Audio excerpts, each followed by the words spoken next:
आस्था भी आर्थिकी का और आजीविका का आधार बन सकती है। यह महाकुंभ ने इसका मार्ग प्रशस्त किया और मैं आपको बधाई देता हूं। मां विंध्यवासिनी का ये कॉरिडोर विकसित होने के बाद लाखों लाख श्रद्धालु आ रहा है और श्रद्धा भाव के साथ दर्शन करके आप सबके प्रति धन्यवाद ज्ञापित करते हुए यहां मिर्जापुर की धरती से जाता है। अच्छे जनप्रतिनिधि आप चुनते हैं, कार्य भी अच्छे होते हैं, अच्छे कार्य होते हैं। अभी हमारी सरकार ने तय किया है गंगा एक्सप्रेसवे देश का सबसे बड़ा एक्सप्रेसवे है। यह एक्सप्रेसवे अभी तक मेरठ से प्रयागराज के बीच में हम लोगों ने तय किया है कि हम लोग सर्वे करें और मां विंध्यवासिनी के धाम को जोड़ते हुए, बाबा विश्वनाथ धाम को जोड़ते हुए इस एक्सप्रेसवे को पूर्वांचल एक्सप्रेसवे के साथ जोड़ा जाए, क्योंकि हमारे पास जो संभावना होगी उसी संभावना को हम आगे बढ़ाएंगे। एक्सप्रेसवे अर्थव्यवस्था की रीढ़ होती है।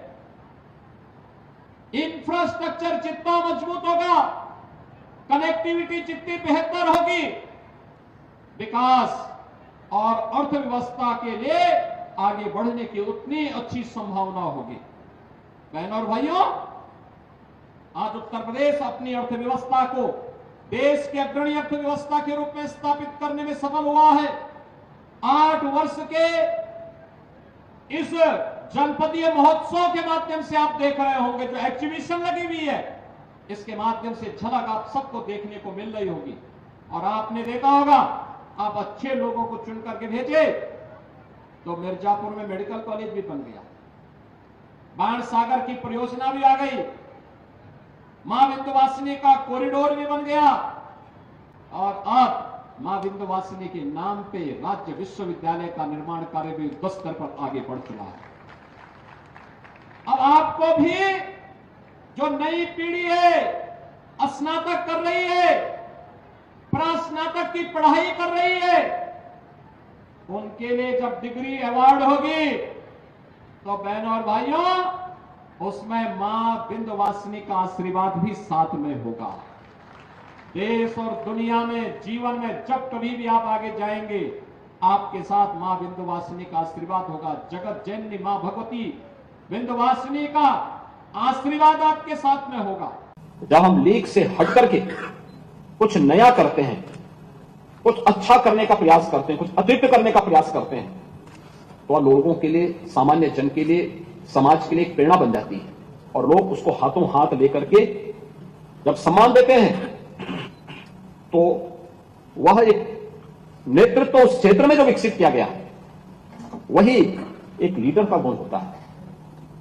ऐसे जीवन के किसी भी क्षेत्र में अनंत संभावनाएं होती है अपनी बातों को रखने का, अपने कार्य क्षेत्र को आगे बढ़ाने का। और इसीलिए प्रधानमंत्री मोदी जी ने यह सुनिश्चित किया कि देश की पूरी व्यवस्था का संचालन होता है एक संविधान से। हम कानून कोई भी बनाते हैं, भारत का संविधान हमारे सामने होता है।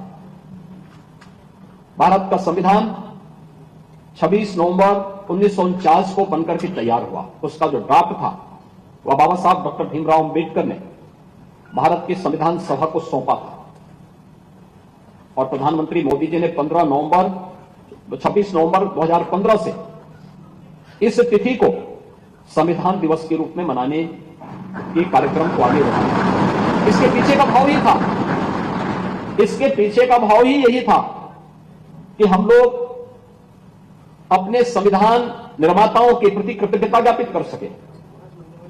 कृतज्ञता इस बात के लिए ज्ञापित कर सके कि इन्होंने भारत का संविधान हमें दिया, जो भारत की 25 यानी देश की 140 करोड़ लोगों को पूरे भारत के अंदर बिना किसी भेदभाव के मताधिकार के उपयोग की ताकत देता है, बिना भेदभाव के हर एक व्यवस्था के साथ जुड़ने का पूरा अवसर देता है। भारत का संविधान अगर हमें मौलिक अधिकार देता है तो हमें हमारे मूल कर्तव्यों के प्रति भी एहसास कराता है। और उन मूल कर्तव्यों के प्रति एहसास कराने के लिए आजादी के अमृत महोत्सव वर्ष में प्रधानमंत्री मोदी जी ने देशवासियों के सामने रखा था एक विजन रखा था, एक विजन डॉक्यूमेंट 25 वर्ष का। यह देश जब 2047 में अपनी आजादी का शताब्दी महोत्सव मना रहा होगा, 100 साल की यात्रा अपनी पूरी कर रहा होगा आजादी की, तब कैसा भारत चाहिए? तब कैसा भारत चाहिए? एक विकसित भारत। विकसित भारत की उस परिकल्पना को साकार करने के लिए हमारे स्तर पर क्या प्रयास होने चाहिए?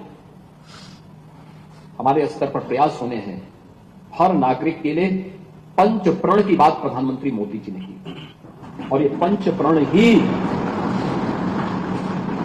जिसमें विरासत के सम्मान से लेकर के अपने अपने कर्तव्यों के निर्वहन करने तक अलग अलग क्षेत्र से जुड़े हुए कार्यों को, किसी के साथ भेदभाव नहीं करना है, अपने विरासत का सम्मान करना है, अपने कर्तव्यों का पालन करना है। अलग अलग क्षेत्र में जो 5 प्रण प्रधानमंत्री मोदी जी ने आजादी के अमृत महोत्सव वर्ष में देशवासियों को दिलाए थे, वे पंच प्रण इसके आधार बनेंगे। और उस पंच प्रण की आधारशिला को आगे बढ़ाने के लिए युवा शक्ति को हमें जागरूक करना होगा, क्योंकि जब देश अपनी आजादी का अमृत महोत्सव में वर्ष मना रहा होगा, तब आपकी उम्र वह होगी जो आज हमारी उम्र है। उन स्थितियों में आपके हाथों में नेतृत्व होगा, जीवन के अलग अलग क्षेत्र का नेतृत्व होगा। कोई विधायिका के माध्यम से होगा, कोई कार्यपालिका के माध्यम से होगा, कोई न्यायपालिका के माध्यम से होगा। किसी के पास जीवन के अलग अलग क्षेत्र में नेतृत्व के गुण विकसित हो रहे होंगे। और याद रखना, नेतृत्व का गुण विकसित होने के लिए व्यक्ति का आचरण और उसका विचार, ये दोनों बहुत मायने रखता है। युवा संसद का उद्देश्य यही है, नेतृत्व की क्षमता, वह गुण हम विकसित करें, और वह विकसित करने की एक नई प्रणाली को प्रधानमंत्री मोदी जी ने युवा संसद के माध्यम से आपके सामने प्रस्तुत किया है कि हम भी अपने अपने क्षेत्र में उन गुणों से उत्प्रोत होकर आगे बढ़ सकें जो किसी भी नेतृत्व के मन में होना चाहिए। आप धार्मिक क्षेत्र में बन सकते हैं, सामाजिक क्षेत्र में नेतृत्व दे सकते हैं। आप हर एक व्यक्ति को किसी न किसी क्षेत्र में नेतृत्व देने के लिए अपने आप को तैयार तो करना पड़ेगा। नेतृत्व का मतलब, युवा संसद का मतलब केवल नेताओं की फौज खड़ा करना नहीं। और यहां पे भी हमारे दोनों पीठासीन अधिकारी, विधानसभा के माननीय अध्यक्ष जी ने, विधान परिषद के माननीय सभापति जी ने जो बातें कही, उन्हीं बातों को दिखाते हुए कैसे हम नेतृत्व की इस क्षमता को विकसित करते हुए अपनी बातों को प्रभावी ढंग से किसी एक मंच पर रख सकते हैं। अपनी बात को, संवाद एक मायने रखता है, लोकतंत्र की सबसे बड़ी ताकत है संवाद। अब अपनी बात को रखने का तरीका, और अगर आप किसी भी क्षेत्र में हैं, कम बातों में, कम शब्दों में अपनी बात को रखते हैं, वो प्रभावी होगा। हमारा राष्ट्रीय दायित्व भी तो कुछ है, याद रखना। इस राष्ट्र की एकता, अखंडता और संप्रभुता के साथ ही हम सबकी भी सुरक्षा जुड़ी हुई है। इस राष्ट्र की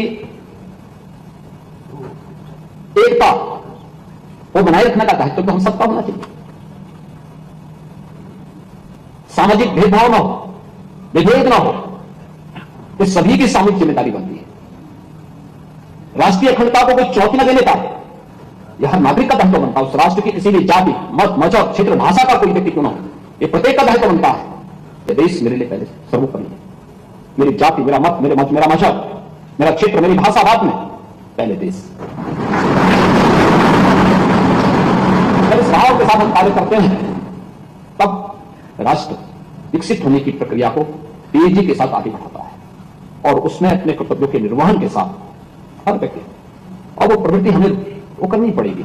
हम अक्सर देखते हैं कि सरकारी नौकरी जब तक नहीं मिलती, व्यक्ति खूब पापड़ देता है, लेकिन जैसे मिली उसके बाद वो मान लेता है कि जैसे कि अब तो उसका काम समाप्त। नहीं, उसे कार्य की शुरुआत होनी चाहिए और अपना अच्छा कुछ करके दिखाए, अच्छा करके दिखाए। और यह जिस दिन इस प्रकार के भाव के साथ हर उत्तर प्रदेशवासी और हर भारतवासी काम करना प्रारंभ करेगा, परिणाम देगा।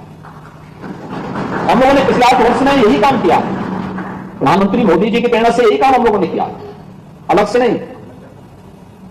कोई ऐसा हमने नहीं कर दिया या कहीं से अतिरिक्त ऐसा हमने ला दिया। हमने केवल पब्लिक को प्रेरित किया, समाज के लिए, तबके को इस बात के लिए प्रेरित किया कि नहीं देखो, हमारी भी तो इस प्रदेश के प्रति कोई जिम्मेदारी है, प्रदेश हमें पहचान दे रहा है, हमें भी इसके प्रति कोई जिम्मेदारी है, कोई जवाबदेही है। उस जिम्मेदारी और जवाबदेही में बेहतर समन्वय करते हुए हम आगे बढ़े, परिणाम हमारे सामने। प्रदेश 17 के पहले बीमारू राज्य था, आज बीमारू नहीं, देश की अग्रणी अर्थव्यवस्था के रूप में अपना